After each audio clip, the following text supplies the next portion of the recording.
کہ اللہ کے نبی نے دعا کی، یا اللہ جو عوام پر نرمی کرتا ہے تو اس پر نرمیاں نازل کر، میں اپنے نبی کی دعا لینا چاہتا ہوں یہ سوچ کر جو صبح شام محنت کرتا ہے پھر اللہ اس پہ نرمیاں بھی نازل کرتا ہے۔ عمر بن عبدالعزیز رحمہ اللہ، ان کو کسی علاقے کے گورنر نے لکھا کہ میرا علاقہ ویران ہوتا جا رہا ہے، لوگ یہاں سے چھوڑ کے اور طرف جا رہے ہیں، تو آپ مجھے کچھ پیسے دیں تاکہ میں اس کو آباد کر سکوں، سہولتیں دے سکوں۔ کہا جو تو نے خط لکھا وہ میں نے پڑھ لیا، اگر تو چاہتا ہے تیرا علاقہ آباد ہو پیسے نہیں دوں گا تجھے طریقہ بتاؤں گا اس کو آباد کرنے کا۔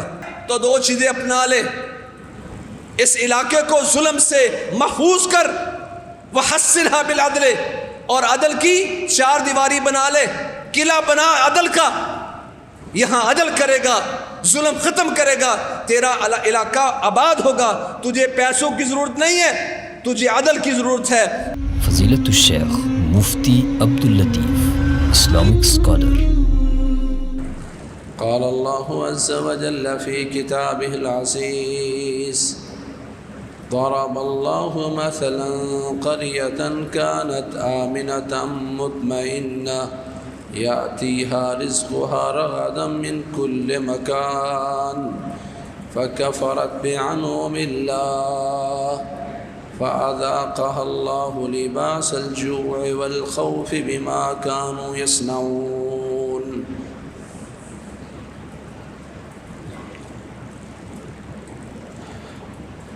اللہ رب العزت اپنی لاریب کتاب قرآن مجید میں ارشاد فرماتے ہیں،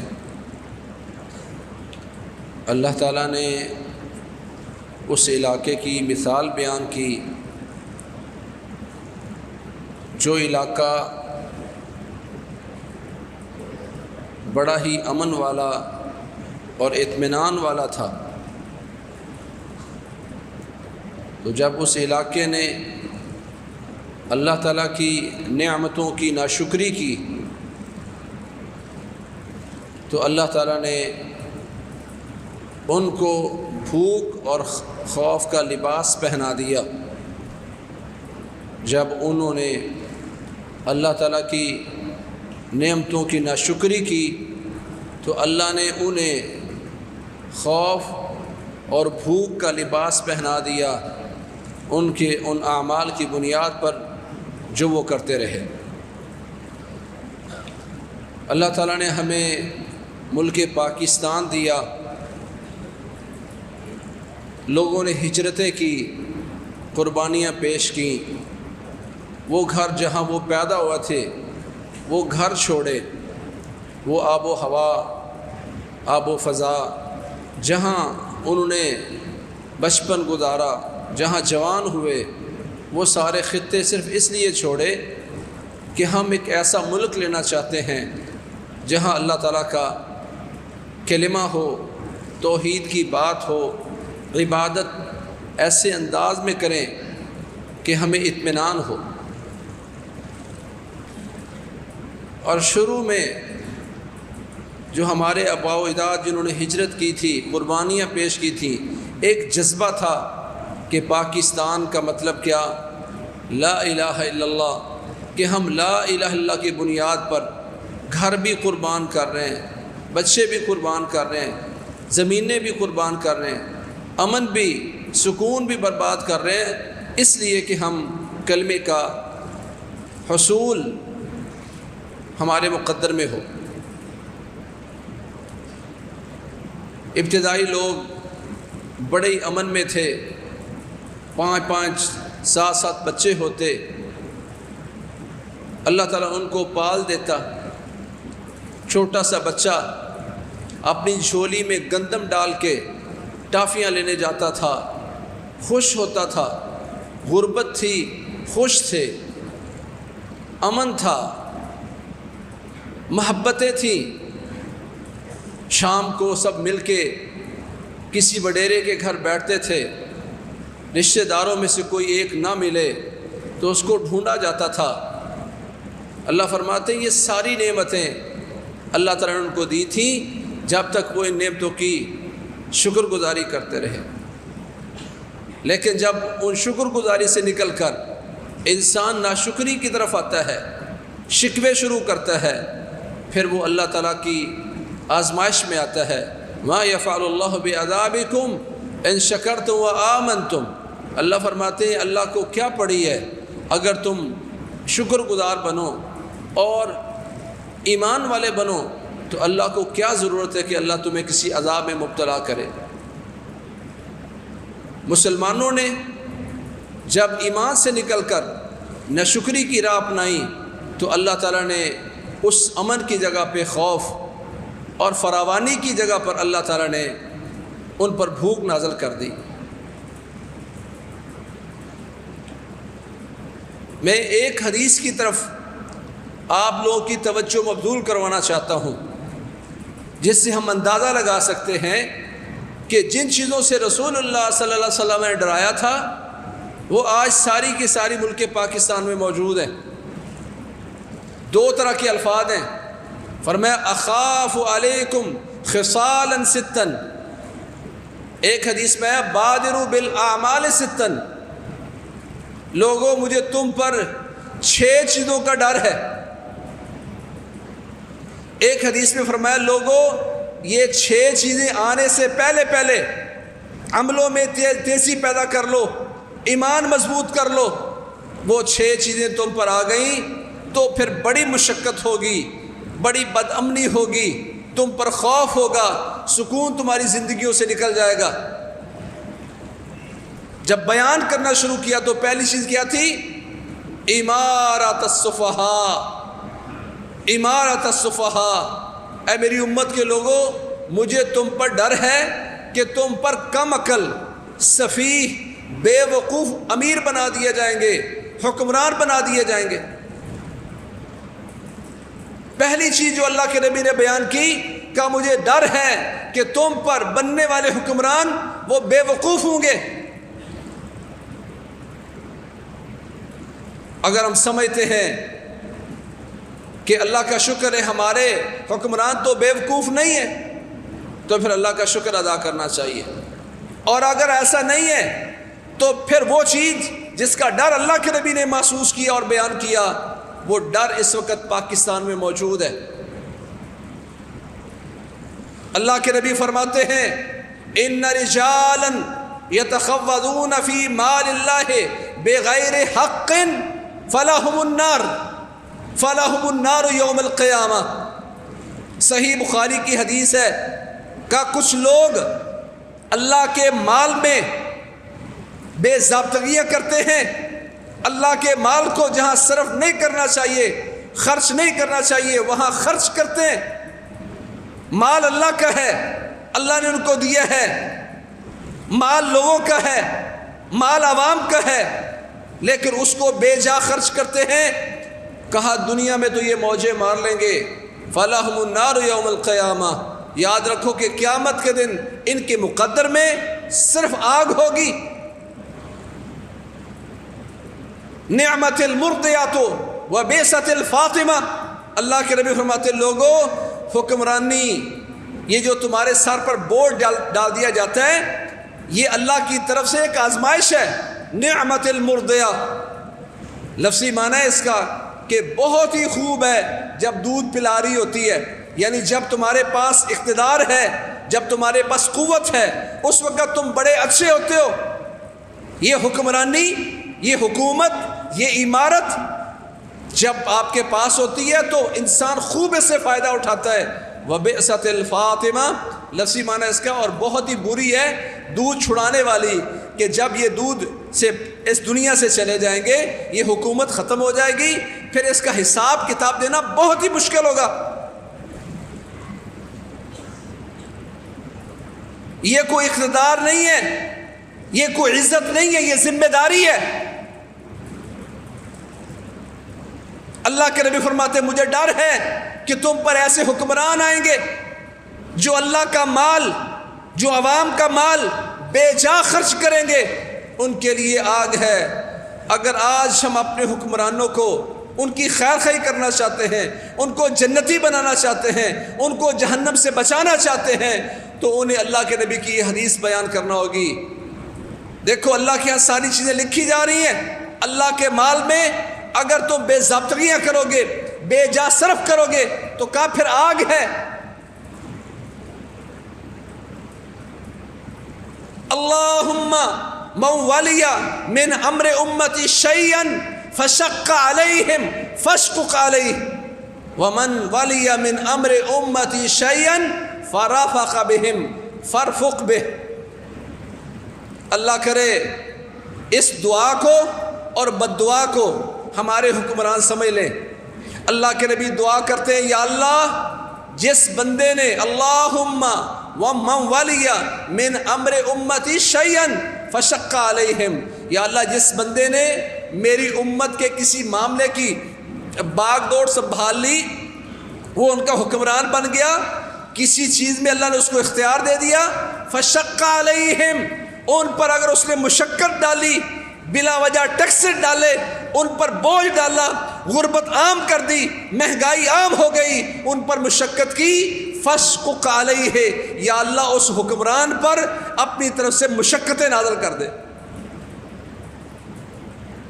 اگر حکمران مشقت سے بچنا چاہتا ہے تو پھر اسے امت پر، عوام پر نرمی کرنا ہوگی، کیونکہ پھر اللہ کے نبی نے دعا کی وَمَنْ وَلِيَ مِنْ أَمْرِ أُمَّتِ شَيْئًا فَرَافَقَ بِهِمْ فَارْفُقْ بِهِ۔ کیا دعا کی اللہ کے نبی محمد کریم صلی اللہ علیہ وسلم نے، یا اللہ میری امت میں جو بندہ میری امت کے کسی مسئلے میں حکمران بن جائے، کوئی چیز سنبھال لے اور پھر ان پر نرمی کرتا ہے، ان کو سہولت دینے کی کوشش کرتا ہے، ان کو سبسڈی دیتا ہے، یا اللہ ان پر تو اپنی طرف سے نرمیاں نازل فرما۔ رات کو نیند نہ آئے کسی کو یہ سوچ کر کہ اگر اس مسئلے میں امت پر مشقت آتی ہے، عوام پر مشقت آتی ہے تو اللہ کے نبی کی بد دعا کا حقدار ہو جاؤں گا، اور صبح سے لے کر شام تک اس تڑپ میں رہتا ہے کہ اللہ کے نبی نے دعا کی، یا اللہ جو عوام پر نرمی کرتا ہے تو اس پر نرمیاں نازل کر، میں اپنے نبی کی دعا لینا چاہتا ہوں، یہ سوچ کر جو صبح شام محنت کرتا ہے پھر اللہ اس پہ نرمیاں بھی نازل کرتا ہے۔ عمر بن عبدالعزیز رحمہ اللہ، ان کو کسی علاقے کے گورنر نے لکھا کہ میرا علاقہ ویران ہوتا جا رہا ہے، لوگ یہاں سے چھوڑ چھوڑ کے اور طرف جا رہے ہیں، تو آپ مجھے کچھ پیسے دیں تاکہ میں اس کو آباد کر سکوں، سہولتیں دے سکوں۔ اللہ اکبر، کہا جو تو نے میری طرف لکھا۔ عمر بن عبدالعزیز رحمہ اللہ، جن کو خلیفہ راشد خامس کہا جاتا ہے، جب یہ لیٹر پڑھا انہوں نے کہا جو تو نے خط لکھا وہ میں نے پڑھ لیا،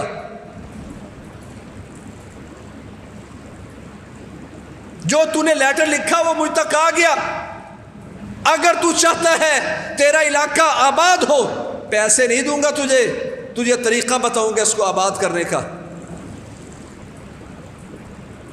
کَحَسِّنْهَا بِالْعَدْلِ وَسُنْهَا مِنَ الظُّلْمِ، تو چاہتا تیرا علاقہ آباد ہو، لوگ یا خوشی سے اس طرف آئیں، تو دو چیزیں اپنا لے، اس علاقے کو ظلم سے محفوظ کر، وَحَسِّنْهَا بِالْعَدْلِ، اور عدل کی چار دیواری بنا لے، قلعہ بنا عدل کا، یہاں عدل کرے گا، ظلم ختم کرے گا، تیرا علاقہ آباد ہوگا، تجھے پیسوں کی ضرورت نہیں ہے، تجھے عدل کی ضرورت ہے، اپنے علاقے کو ظلم سے بچانے کی ضرورت ہے۔ میں مثالیں پیش کرتا ہوں، کوئی پڑھے تو صحیح کہ عمر بن عبدالعزیز رحمہ اللہ ان کو خلیفہ راشد خامس کیوں کہا جاتا تھا۔ ہم نے سنا رات کا وقت ہے، مہمان پاس آئے، کچھ بیٹھے حکومت کا لکھ رہے، دیا چل رہا ہے، اچانک جب اس سے گپ شپ مارنی شروع کی، وہ دیا بجھا کر دوسرا دیا جلایا۔ پوچھنے والے نے پوچھا کہ وہ دیا جو بجھا کر یہ کیوں جلایا ہے؟ کہا اس لیے جلایا ہے کہ پہلے میں حکومت کا کام کر رہا تھا تو یہ دیا حکومت کے پیسے سے چل رہا ہے، اب چونکہ ہم نے ذاتی گپ شپ مارنی ہے تو میں نے اپنا دیا بھی ذاتی جلا لیا ہے۔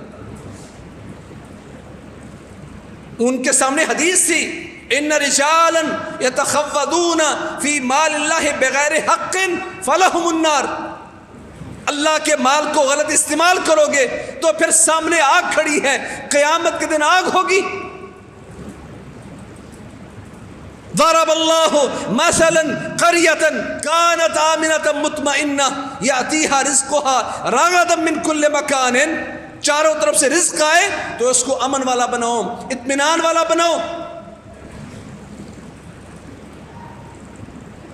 بیت المال میں بڑی زبردست قسم کی خوشبو آئی تو عمر بن عبدالعزیز کو انہوں نے کہا جی بڑی زبردست خوشبو آئی ہے، ہم آپ کو دکھانا چاہتے ہیں۔ وہ خوشبو پاس لے کے آئے تو اپنی ناک پہ کپڑا رکھ لیا۔ انہوں نے کہا خوشبو تو آپ کو دکھانا چاہتے تھے، سگھانا چاہتے تھے کہ کتنی زبردست ہے۔ کہتے بھائی بتاؤ اس خوشبو سے فائدہ کیسے اٹھایا جاتا ہے؟ انہوں نے کہا سونگھ کر۔ تو کہتے اگر میں نے سونگھ لی تو میں نے بیت المال سے فائدہ اٹھا لیا۔ ناک پر کپڑا رکھا ہے کہ بیت المال سے اتنا بھی میں فائدہ نہیں اٹھانا چاہتا۔ بڑے عرصے بعد دل میں ایک دن خواہش پیدا ہوئی کہ گوشت کھانا ہے۔ خادم کو کہا یہ پیسے لے، تھوڑا سا گوشت لے کے آپ پکا، دل چاہتا ہے، بڑا عرصہ ہو گیا گوشت نہیں کھایا۔ جب وہ پکا رہا تھا تو وہاں چکر لگا کے واپس آئے۔ جب اس نے آ کے سامنے گوشت رکھا تو کہا جی حضرت کھائیے۔ کہا میرے مقدر میں نہیں تھا، یہ تیرے مقدر کا، تو کھا لے۔ بتا جو تو نے اس کے نیچے لکڑیاں جلائی ہیں وہ کہاں سے لی؟ کہا یہ وہ تو بیت المال کی تھی۔ کہا بیت المال کی لکڑیاں جلا کر تو مجھے گوشت پکا کے کھلانا چاہتا ہے، میرے مقدر میں نہیں ہے، یہ تیری قسمت کا، تو ہی کھا لے۔ عمر بن عبدالعزیز کے دور میں بندہ صدقہ لے کے نکلا کرتا تھا، سامنے صدقہ لینے والا ملتا نہیں تھا۔ خط کیا لکھا ہے؟ تو کہتا ہے تجھے پیسے دوں، تجھے فنڈ ریلیز کروں کہ تیرا علاقہ آباد ہو جائے۔ فنڈ سے کبھی یہ تیرا علاقہ آباد نہیں ہوگا۔ حسنھا بالعدل وصنھا من الظلم، اپنے علاقے کو اس کے ارد گرد تو جو چار دیواری بنانا چاہتا ہے وہ تو عدل کی چار دیواری بنا اور اس کو ظلم سے محفوظ کر، تیرا علاقہ آباد ہو جائے گا۔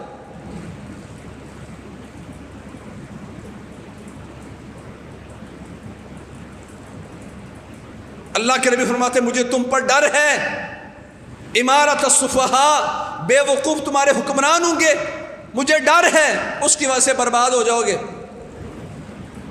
اسی لیے امام احمد بن حنبل رحمہ اللہ فرمایا کرتے تھے لو کان لی دعوت مستجابۃ لدعوتها للامیر، اگر مجھے پتا چلے میری ایک ہی دعا ہے اور یہ قبول ہونے والی ہے تو وہ دعا میں اپنے حکمران کے لیے کروں۔ واللہ آج سوچیں بدل گئی ہیں، ہم صرف بد دعائیں دیتے ہیں۔ کہا دنیا کے بدترین لوگ وہ ہیں جو تم پر حکمران بنائے جائیں، وہ تم پر لعنت کریں اور وہ تم پر لعنت کریں۔ یہ بدترین لوگ ہیں جنہوں نے زندگیاں وقف کی، ان کا انداز کیا تھا؟ آج کہتے ہیں پاکستان ترقی کیوں نہیں پا رہا، پاکستان آگے کیوں نہیں بڑھ رہا، پاکستان میں امن کیوں نہیں ہے، پاکستان میں بھوک کیوں ہے؟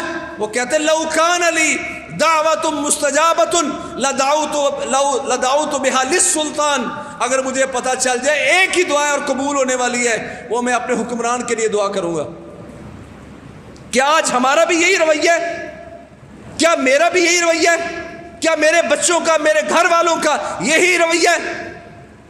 ہم تو یہ سنتے ہیں ان کو پھانسی پہ لٹکا دینا چاہیے، ان کو فائر مار دینا چاہیے۔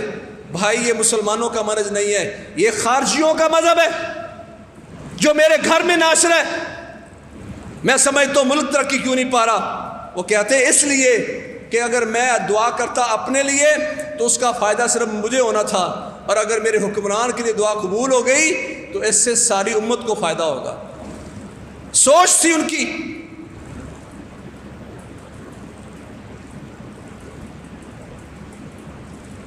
آج صرف یہی نہیں ہے کہ غلطیاں نکالتے ہیں فلانا ایسا اور فلانا ایسا ہے، میں اپنا کردار دیکھوں، ملک کی ترقی کے لیے میری قربانی کیا ہے؟ ہمارے آباء و اجداد نے تو خون بہایا تھا، تو میں تو آج ایک لب ہلا کر دعا نہیں کرتا ملک پاکستان کے لیے اور اس کے حکمرانوں کے لیے کہ اللہ کے نبی تو دعائیں فرمایا کرتے تھے اللہم حبب الینا المدینہ کا حبنا مکہ و اشد، یا اللہ اس مدینہ کی محبت ہمارے دل میں پیدا کر دے۔ ہم کہتے ہیں مدینہ تو مدینہ ہے، جب اللہ کے نبی نے یہ دعا فرمائی تھی تو اس وقت صحیح بخاری میں موجود ہے، شروع میں جب ہجرت کر کے آئے حضرت ابو بکر بیمار پڑے ہیں، حضرت بلال رضی اللہ تعالیٰ عنہ بیمار پڑے ہیں، اور وہ شعر کہہ رہے ہیں کب وقت آئے گا کہ میں ایسے علاقے میں ہوں گا جہاں اذخر بوٹی ہوگی، جہاں جلیل بوٹی ہوگی، جہاں شامہ پہاڑ ہوگا، یعنی مکہ میں کب جاؤں گا؟ حضرت عائشہ نے آ کے پیارے پیغمبر کو بتایا کہ میں آج اپنے بابا کی عیادت کرنے گئی تھی، تو وہاں وہ حضرت بلال رو رہے تھے اور یہ شعر پڑھ رہے تھے۔ اس وقت اللہ کے نبی نے ابتدائی ہجرت میں جب وہاں یہودیوں کے سارے قبیلے موجود تھے، اس وقت اللہ کے نبی نے دعا مانگی، اللہم حبب الینا المدینہ کحبنا مکہ واشد، یا اللہ ہمارے دلوں میں ملک کی محبت پیدا کر دے، مدینہ کی محبت پیدا کر دے، مکہ جیسی یا اس سے بھی زیادہ۔ کب دعا مانگی؟ جب مشرک وہاں موجود تھے، ابھی جب یہودیوں کے چاروں قبائل، تینوں قبائل وہاں موجود تھے۔ اور آج میں کہاں کھڑا ہوں، پورا مہینہ دماغ پر اگر زور دوں کو کبھی ملک کے لیے دعا کی ہو، اللہم اجعل بالمدینہ ضعفی ما جعلت بمکہ من البرکہ، یا اللہ جو مکہ میں تو نے برکت نازل فرمائی ہے اس سے ڈبل برکت یا اللہ تو مدینہ منورہ میں نازل فرما۔ یہ بھی آپ نے دعا اس وقت کی تھی جب یہاں یہودی بھی موجود تھے، مسلمان ابھی قلیل اور تھوڑے تھے، یہ خطہ یہودیوں کا خطہ سمجھا جاتا تو اس وقت تک، اس وقت دعا کی اللہ کے نبی نے، اللہم بارک لنا فی ساعنا و مدنا، یا اللہ ہمارے پیمانوں میں برکتیں پیدا کر دے، جس میں ہم غلہ ماپتے ہیں، یا اللہ ہمارے غلوں میں، ہماری زمینوں میں برکتیں پیدا کر۔ یہ اللہ کے نبی نے دعا کی، کبھی میں نے دعا کی ہو؟ صرف بد دعائیں کرنے والا مسلمان ہوں۔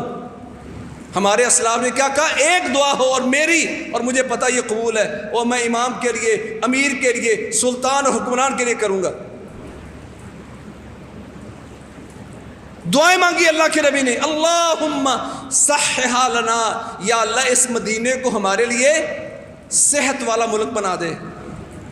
صحت کی دعا اللہ کے نبی نے کی، برکت کی دعا اللہ کے نبی نے کی، محبت اللہ سے مانگی۔ میں نے کبھی کی دعا مانگی ہو؟ صرف تنقید۔ میں کہہ رہا ہوں اللہ کے نبی نے دعا کی اس حکمران کے لیے، یا اللہ جو میری امت میں سے کسی معاملے کا وہ ذمہ دار بنا، وہ وابڈا والا ہے وہ سمجھتا ہے بجلی میرے ذمے ہے، زراعت والا وہ سمجھتا ہے زراعت میرے ذمے ہے، گیس والا تو سمجھتا ہے گیس میرے ذمے ہے، کوئی ریلوے چلانے والا، کوئی گاڑیاں چلانے والا، جو کسی کی ذمہ داری ہے، کہا یا اللہ کوئی بھی معاملہ اس کو دے دیے گا میری امت کا، فشق علیہم فشقق علیہ، یا اللہ جو مشقت ڈالتا ہے ان کو مشقت میں ڈالتا ہے، یا اللہ اس بندے پر مشقت نازل کر۔ یہ اللہ کے نبی کی بد دعا ہے۔ اور دعا کیا فرمائی؟ وَمَنْ وَلِيَ مِنْ أَمْرِ أُمَّتِي شَيْئًا فَرَفَقَ بِهِمْ فَارْفُقْ بِهِ، یا اللہ جس نے نرمی کی ہے، کہتا ہے یار ان بیچاروں پہ بڑے ان کی کمر ٹوٹی ہوئی ہے، مہنگائی بڑی ہے، ٹیکسز بڑے ہیں، اس کو کم سے کم کرو۔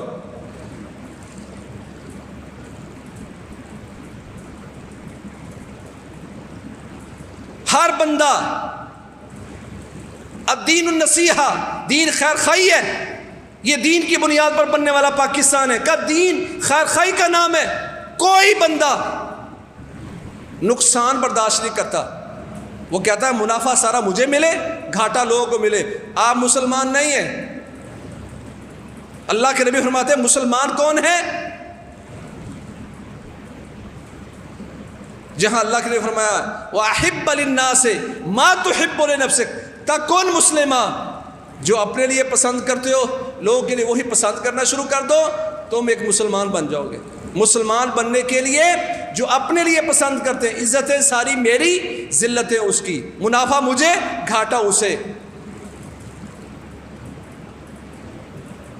چینی بیچنے والے نے کبھی سوچا ہو کہ چلو اس مہینے لوگ مر گئے بیچارے، اس مہینے منافع نہیں کرتا، چلو برابر قیمت اٹھا لیتا ہوں، یہ 2 روپے فائدہ اٹھا لیتا ہوں۔ کسی میں خیر خواہی موجود نہیں ہے۔ جریر بن عبداللہ البجلی رضی اللہ تعالی جب کہا الدین النصیحہ، دین ہے ہی خیر خواہی کا نام، کیا ملک میں حکمرانوں سے لے کر عوام تک ٹماٹر بیچنے والا بھی خیر خواہ نہیں ہے؟ پھر کہتے ہیں ہم سے کوئی خیر خواہی نہیں کرتا۔ ہر بندہ اپنے لیول پر کرپشن کر رہا ہے۔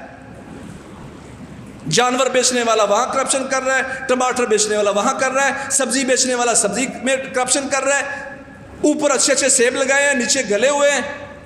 کہاں سے آئے گا دین؟ کہاں سے آئے گا اطمینان؟ جریر بن عبداللہ البجلی رضی اللہ تعالیٰ عنہ فرمایا کرتے تھے، لوگوں پیارے پیغمبر کی جب میں نے بیعت کی تو وہاں ایک بیعت تھی وَالنُّصْحِ لِكُلِّ مُسْلِمٍ، بایعت رسول اللہ صلی اللہ علیہ وسلم، میں نے اسلام پر بیعت کی اور کیا کیا؟ وَالنُّصْحِ لِكُلِّ مُسْلِمٍ، ہر مسلمان کی خیر خواہی کرنی ہے۔ ملک کیسے آباد ہوتے ہیں، کیسے مطمئن ہوتے ہیں، کیسے امن والے ہوتے ہیں؟ نوکر کو، خادم کو بھیجا، گھوڑا لے کے آؤ۔ وہ گھوڑا لینے گیا، گھوڑا طے کر لیا، 300 درہم کا گھوڑا طے کیا، اور گھوڑے والے سے کہا آؤ میں تمہیں حضرت سے پیسے لے کے دیتا ہوں۔ گھوڑا بھی ساتھ آ گیا ہے، گھوڑے کا بیچنے والا بھی آ گیا۔ جریر بن عبداللہ البجلی رضی اللہ تعالی عنہ نے اس گھوڑے کو دیکھا تو کہا بھائی کتنے کا خریدا؟ کہا 300 درہم کا۔ اس پہ سوار ہوئے، گھوڑے کو دوڑایا تو کہا بھائی 400 درہم دوں تو تم راضی ہو؟ اس نے کہا جی میں تو 300 پر بھی راضی تھا، اگر آپ 400 درہم دیتے ہیں تو کیا ہی کمال ہے۔ دوبارہ پھر اس گھوڑے کو دیکھا، دوبارہ سواری کی، کہا اگر یار 500 درہم دے دوں تو؟ کہا 500 درہم دو تو آپ کا بڑی مہربانی ہے آپ کی۔ پھر سوار ہوئے، پھر سوار ہوئے، کہتے بھائی تیرا گھوڑا 800 درہم کا ہے، 300 درہم کا نہیں ہے۔ 800 درہم اس کو دیے، اور جب وہ چلا گیا تو خادم نے پوچھا، غلام نے پوچھا کہ اس نے تو 300 درہم کا دے دیا تھا اور آپ نے اس کو 500 درہم اضافی دے دیے، کیوں؟ کہا اس لیے کہ میں نے پیارے پیغمبر کے ہاتھ پر ہاتھ رکھ کے بیعت کی تھی وَالنُّصْحِ لِكُلِّ مُسْلِمٍ، ہر مسلمان کی خیر خواہی کروں گا۔ اس بندے سے دھوکہ ہو رہا تھا، یہ بیچارہ مجبور تھا، اس کا گھوڑا زیادہ قیمت کا تھا اور ہم اس کو کم قیمت دے رہے تھے۔ یہ اسلام نہیں ہے۔ وہ بیچارہ رو رہا ہوتا ہے، مجبور ہوتا ہے، کہتا صبح اتنے کی سبزی بیچیے، شام ہوگی آپ اتنے کی لے لیں، میں اس سے بھی توڑنے کی کوشش کرتا ہوں۔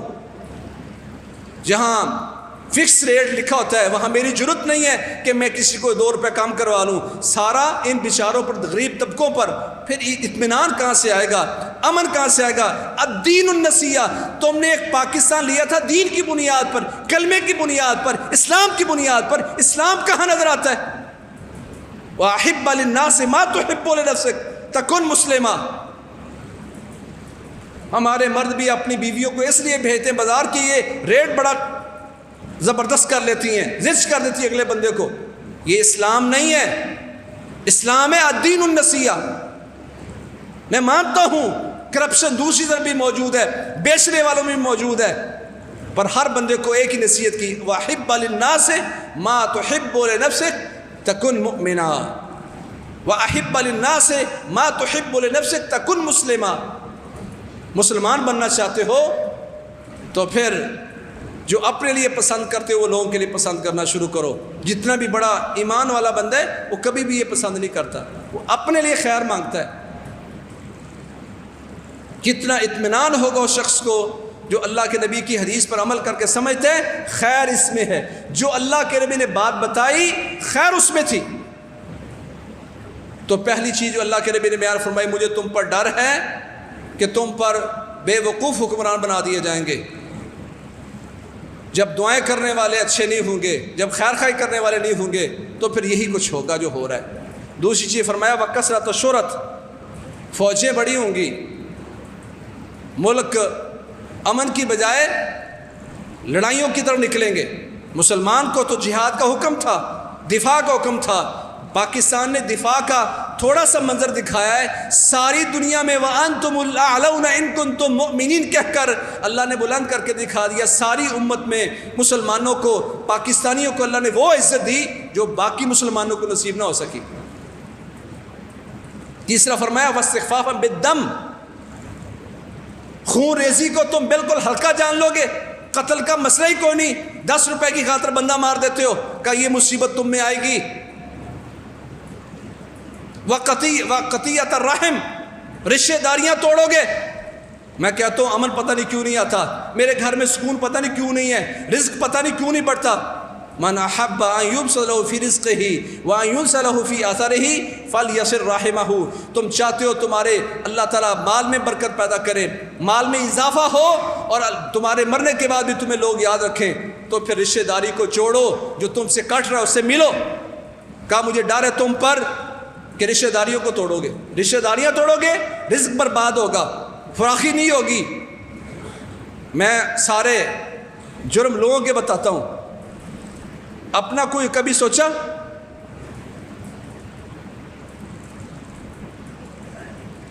چوتھی چیز فرمایا، پانچویں چیز فرمایا وبیع الحکم، فیصلوں کو خریدا اور بیچا جائے گا. یہ اللہ کے نبی نے بیان کیا ہے. عدالتوں میں پیسے دو گے تو فیصلے تمہارے حق میں ہوں گے. سارے کہتے ہیں وکیل کو اتنے دے دو، جج کو اتنے دے دو، اوپر اپروچ کرو. اللہ کے نبی نے فرمایا مجھے تم پر اس بات کا خوف ہے، جب پیسے دے کر تم غلط فیصلے کرواؤ گے یا صحیح فیصلے کے لیے بھی پیسے دینے پڑیں، تو کہا یہ مجھے تم پر ڈر ہے، اس سے تمہاری بربادی ہوگی. چھٹی چیز فرمایا ونشفن یتخذون القرآن مزامیرا، مجھے تم پر ان گا کے گانے والے مولویوں کا ڈر ہے جو صرف گا کے تمہیں سنائیں گے. قرآن کو صرف انہوں نے گانے کا، اچھی آواز کا ذریعہ بنا لیا ہوگا. یقدمون الرجل لیس بافقاہہم ولا بعالمہم لا یقدمونہ الا لیغنیہم. کہ اللہ کے نبی فرمایا وقت آئے گا کہ لوگ کسی بھی بندے کو مقدم کریں گے، آگے کریں گے، بڑا کریں گے، حالانکہ ان میں فقیہ بھی بڑا وہ نہیں ہے، عالم بھی بڑا نہیں ہے. لا یقدمونہ الا لیغنیہم، صرف اس لیے اس کو مقدم کریں گے کہ ان کو گا کے سناتا ہے. 6 چیزیں اللہ کے نبی نے بیان کی. کوئی ایک بات بتا دو جو ہم میں موجود نہیں ہے. کہا مجھے تم پر بے وقوفوں کی حکومت کا ڈر ہے، مجھے تم پر کثرت فوج کا ڈر ہے، لڑائیاں عام ہوں گی، خدشے بڑے ہوں گے، خون کو بالکل خفیف اور ہلکا بنا لیا جائے گا، قتل کرنا مسئلہ نہیں سمجھا جائے گا، رشتہ داری کو توڑا جائے گا، فیصلوں کو خریدا اور بیچا جائے گا. اور ایسے لوگ آ جائیں گے جو صرف لوگوں کو 2 پارے شعروں کے سنائیں گے. 2 گھنٹے گفتگو کے بعد بھئی کیا بات سنائی، مزہ بڑا آیا، کیا سنایا؟ یہ میں نے بیان نہیں کیا. آج جو کتاب و سنت کی نصوص، آیات اور احادیث پڑھتے ہیں ان کی کوئی ویلیو نہیں. ویلیو اس کی ہے جو 2 پارے شعر سنا کے جاتا ہے. میں صرف ان کی بات کر رہا ہوں جو قرآن بھی طرز سے پڑھتے ہیں، اچھی آواز سے پڑھتے ہیں، شعر بھی پڑھتے ہیں، پر کتاب و سنت سے علم کی باتیں بیان کرتے ہیں، وہ اس حدیث میں شامل نہیں ہے. تو یہ 6 چیزیں جو اللہ کرنے کا اخاف علیکم ستن، اخاف علیکم خصالا ستن، مجھے تم پر 6 چیزوں کا ڈر ہے. تو یہ 6 چیزیں کیا ہمیں موجود نہیں ہیں؟ اللہ کے رب خوف کا اظہار کیا تو یہ خوف ختم ہوگا جب یہ 6 چیزیں پازیٹیو کی طرف چلی جائیں. دعائیں کی جائیں ان حکمرانوں کے لیے، اللہ ان کی خیر خواہی کرے، اللہ ان کو اللہ ان کو ہدایت دے، اللہ ان کا دین کی طرف دل پھیر دے. الذین مکناہم فی الارض اقاموا الصلاۃ وآتوا الزکاۃ وامروا بالمعروف ونہوا عن المنکر وللہ عاقبۃ الامور. وہ لوگ جن کو ہم حکمرانی دیتے ہیں ان کے ذمے نماز قائم کروانا، زکوٰۃ کا نظام قائم کروانا، نیکی کا حکم دیتے ہیں، ہر نیکی کا حکم وہ دے کے کرواتے ہیں، برائی سے روکتے ہیں. وللہ عاقبۃ الامور. اگر یہاں کھیلتے رہے ان ساری چیزوں سے، حکومتوں سے، تو پھر یاد رکھو انجام اللہ کی طرف ہے. اللہ تعالیٰ ہی اس کا انجام پیش کرے گا. اچھے انجام کے لیے ہمیں اچھے حکمرانوں کی ضرورت ہے.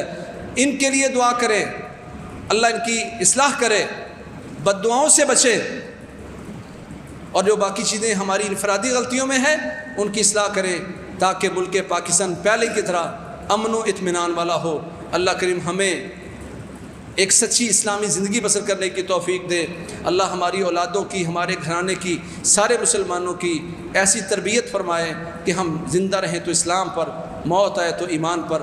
فاقول قولی ھذا واستغفر لی ولکم سبحانک اللہم. خیر کی بات آگے شیئر کیجیے اور اپنے لیے صدقہ جاریہ بنائیے.